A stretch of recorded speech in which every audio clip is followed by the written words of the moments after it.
उष्मा एवं तापमान का ये थर्ड पार्ट होगा। इसमें भी बहुत सारे टॉपिक्स को हम कवर करेंगे।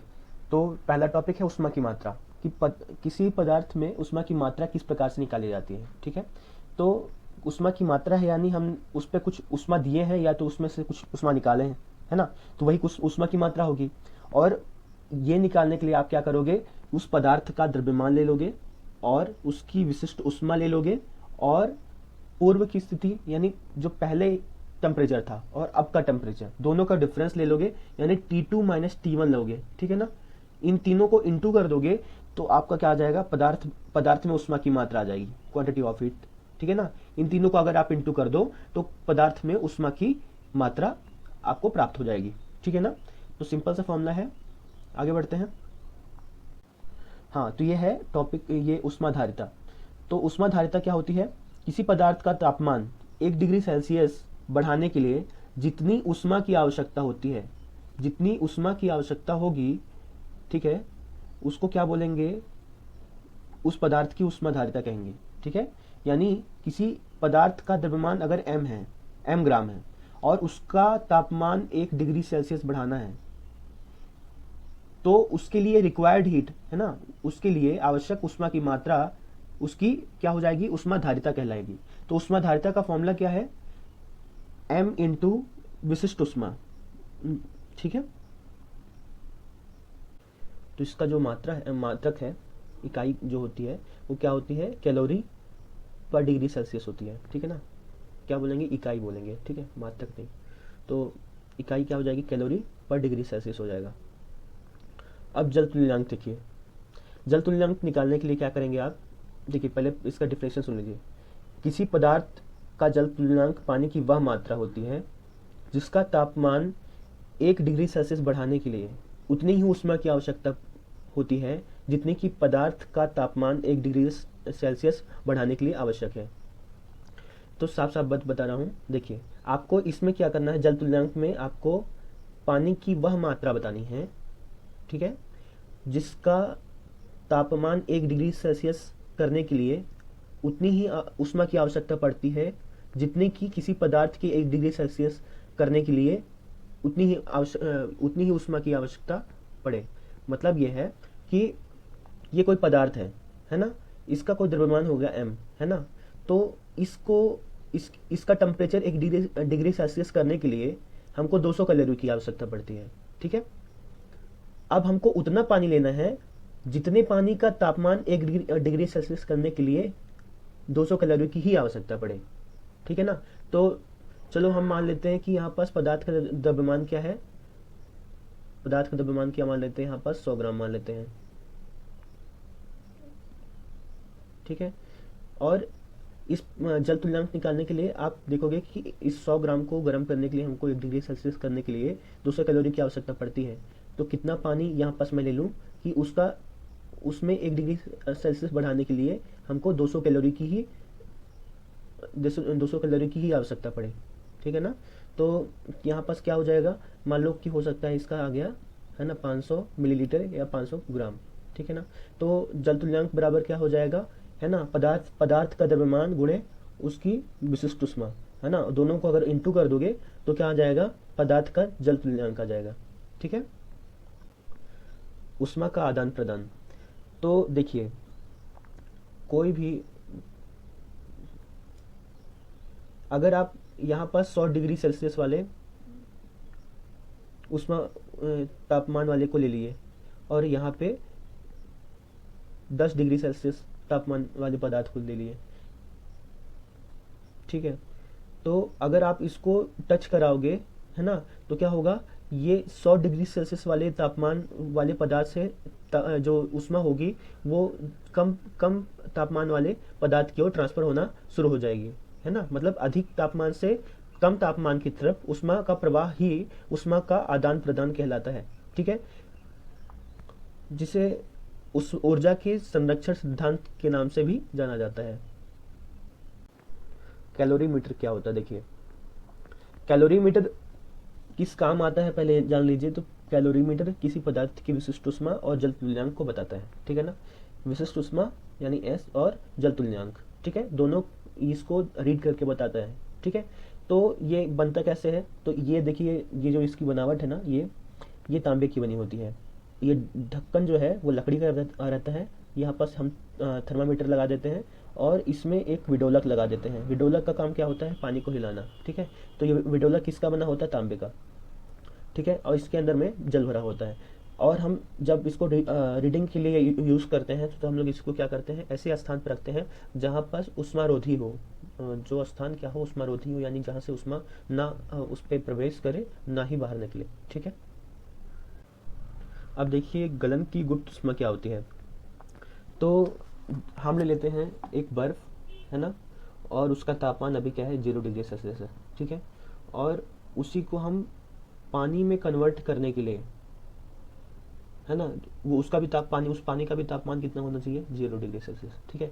अब ये ठोस अवस्था में है, ठोस से द्रव में, है ना, कन्वर्ट करना है आपको, लेकिन टेम्परेचर क्या हो, अनचेंज्ड रहे, मतलब इसका 0 डिग्री सेल्सियस से 0 डिग्री सेल्सियस में ही चेंज हो। तो ये अवस्था तो चेंज हुई लेकिन टेम्परेचर चेंज नहीं होना चाहिए, है ना। तो इसके लिए, इस ठोस से द्रव में कन्वर्ट करने के लिए जितनी भी ऊष्मा की आवश्यकता होगी, है ना, तो उसको उसको ही क्या बोलेंगे, गलन की गुप्त ऊष्मा बोलेंगे। अब वाष्पीकरण की गुप्त ऊष्मा देख लीजिए, सेम टू सेम यहाँ पास भी क्या होता है, यहाँ पास वहाँ पास ठोस से द्रव में कन्वर्ट होता था, अब यहाँ पास क्या होता है, द्रव से वाष्प में, ठीक है। क्योंकि ये क्या है, वाष्पीकरण की गुप्त ऊष्मा है तो वाष्प में कन्वर्ट होता है, ठीक है। तो यहाँ पास भी क्या होगा, जैसे मान लीजिए कोई द्रव है ना, तो उसका 100 डिग्री सेल्सियस पर, है ना, और वाष्प में 100 डिग्री सेल्सियस, ठीक है। तो टेम्परेचर यहाँ पास भी अनचेंज रहना चाहिए, लेकिन अवस्था क्या हो, द्रव से वाष्प में कन्वर्ट हो जाए। तो उसके लिए आवश्यक जो ऊष्मा की मात्रा है ना, उसको ही क्या बोलेंगे, वाष्पीकरण की गुप्त ऊष्मा बोलेंगे। तो इसकी डिफिनेशन कैसे बोलेंगे आप, किसी द्रव को बिना तापमान बदले, किसी द्रव का बिना तापमान बदले,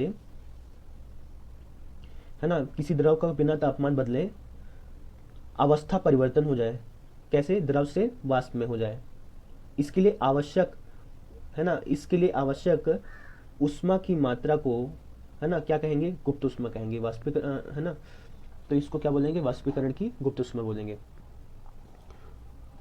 आगे बढ़ते हैं। तो अब ऊष्मा का संचरण देखिए। ऊष्मा का संचरण में क्या होता है कि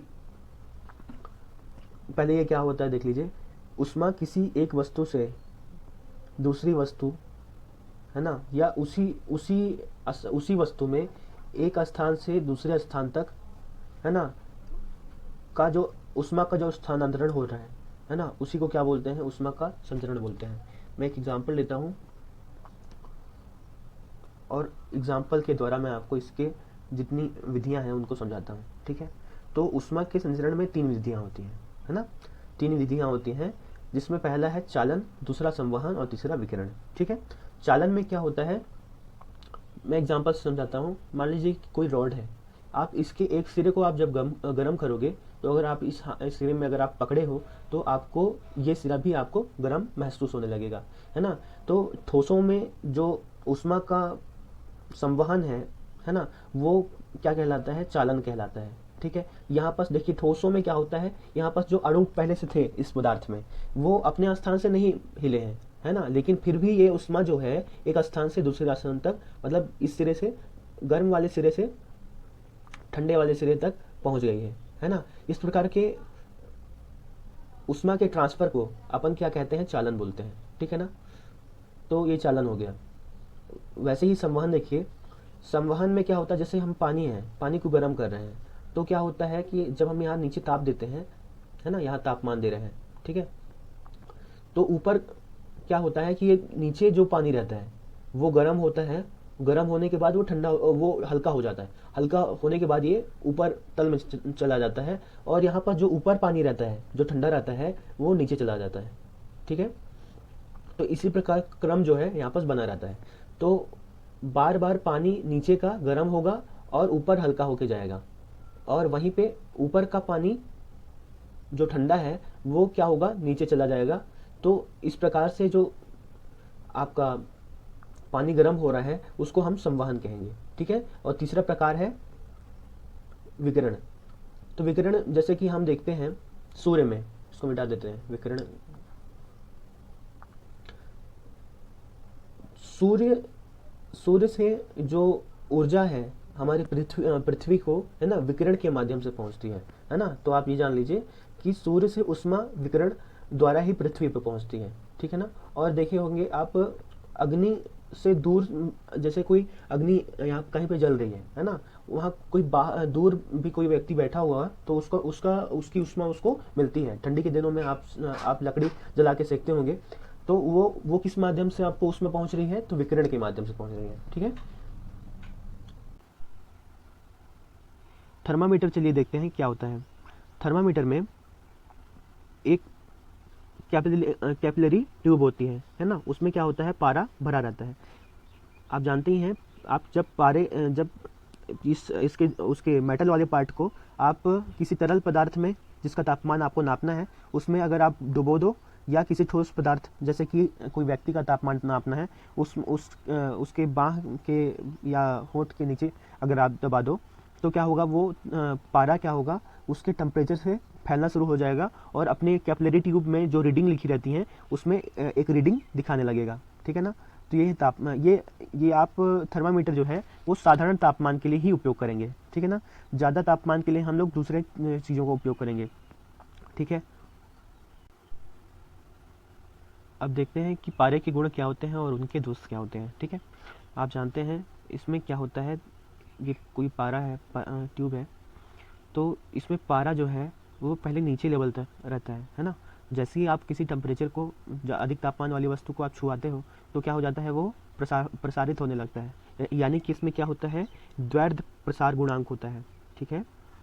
तो इसका अर्थ ये है कि सभी तापमानों पर पारे का फैलाव जो होता है वो एक समान होता है, ठीक है, सभी तापमानों पर, ठीक है। और दूसरी बात क्या है कि जो पारा है वो कांच की नली में चिपकता नहीं है और ऊष्मा का अच्छा चालक होता है, और चमकीला होने के कारण हम लोग इसकी रीडिंग को आसानी से पढ़ सकते हैं। और जो पारा है वो हमेशा प्रकृति में शुद्ध अवस्था में पाया जाता है, ठीक है। अब इसके गुण क्या है, इसके दोष क्या हैं, ये भी देख लीजिए।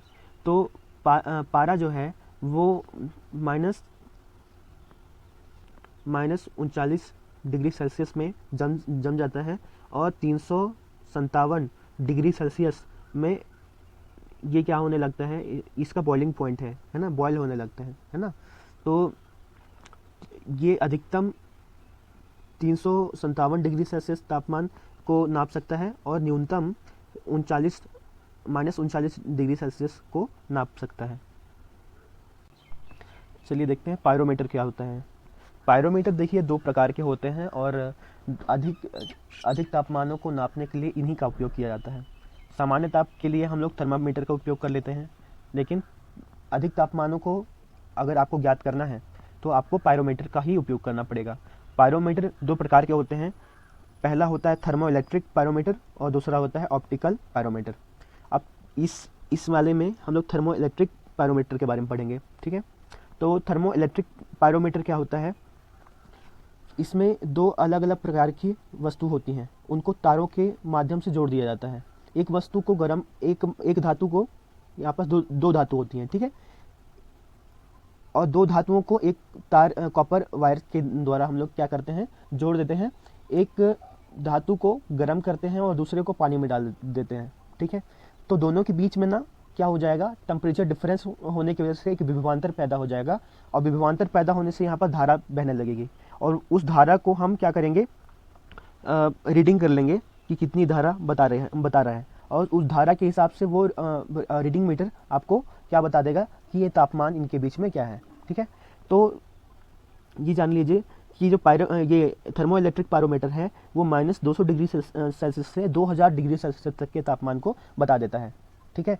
और अलग अलग तापमानों को बताने के लिए हमको अलग अलग धातुओं का उपयोग करना चाहिए, ठीक है। जैसे कि लोहा और कॉन्स्टेंटन, अगर इन 2 प्रकार की धातुओं को यूज़ करेंगे तो आप -50 डिग्री सेल्सियस से -50 डिग्री सेल्सियस से मैक्सिमम 820 डिग्री सेल्सियस तक के तापमान को आप ज्ञात कर पाएंगे।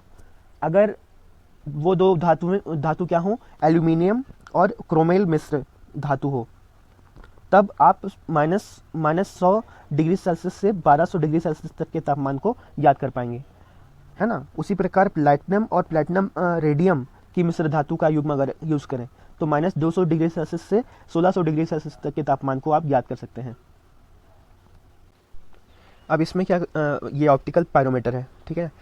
तो ऑप्टिकल पायरोमीटर में क्या होता है, देखिए ये एक लेंस है, ठीक है। ये लेंस क्या काम करता है, ये जितना भी हीट रहता है उसका फोकस इस फिलामेंट पे कर देते हैं, ठीक है। और ये फिलामेंट क्या करता है, यहाँ एमीटर में रीडिंग को शो करता है, ठीक है। तो अगर कोई गर्म तप्त वस्तु है उसको सामने रख देंगे तो वो उसकी विकिरण क्या करेगी, इस लेंस के द्वारा फोकस हो जाएगी इस फिलामेंट पे, और फिलामेंट क्या करेगा, उसकी रीडिंग को यहाँ पे शो करेगा। तो आपको यहाँ पास तापमान पता चल जाएगा। तो इस तरह का जो पायरोमीटर है वो -600 डिग्री सेल्सियस से 3000 डिग्री सेल्सियस तक के तापमान को रीड कर सकता है, ठीक है। तो ठोस पदार्थ का प्रसार देख लीजिए। ठोस पदार्थ का प्रसार मतलब ये है कि जब किसी वस्तु, कोई ठोस को हम क्या करते हैं, गर्म करते हैं, तो उसकी लंबाई, क्षेत्रफल या आयतन, है ना, इसमें क्या होती है, वृद्धि होती है ना। इसी को हम लोग क्या कहते हैं, प्रसार कहते हैं, ठीक है। अब ये प्रसार में रेखीय प्रसार देख लीजिए। रेखीय प्रसार में क्या होता है, लंबाई में प्रसार होता है, तो हम क्या कहेंगे, रेखीय प्रसार कहेंगे, है ना। अब इस चैप्टर की पूरी थ्योरी आप पढ़ चुके हैं, है ना। तो यहाँ से आपका ये चैप्टर समाप्त होता है। धन्यवाद।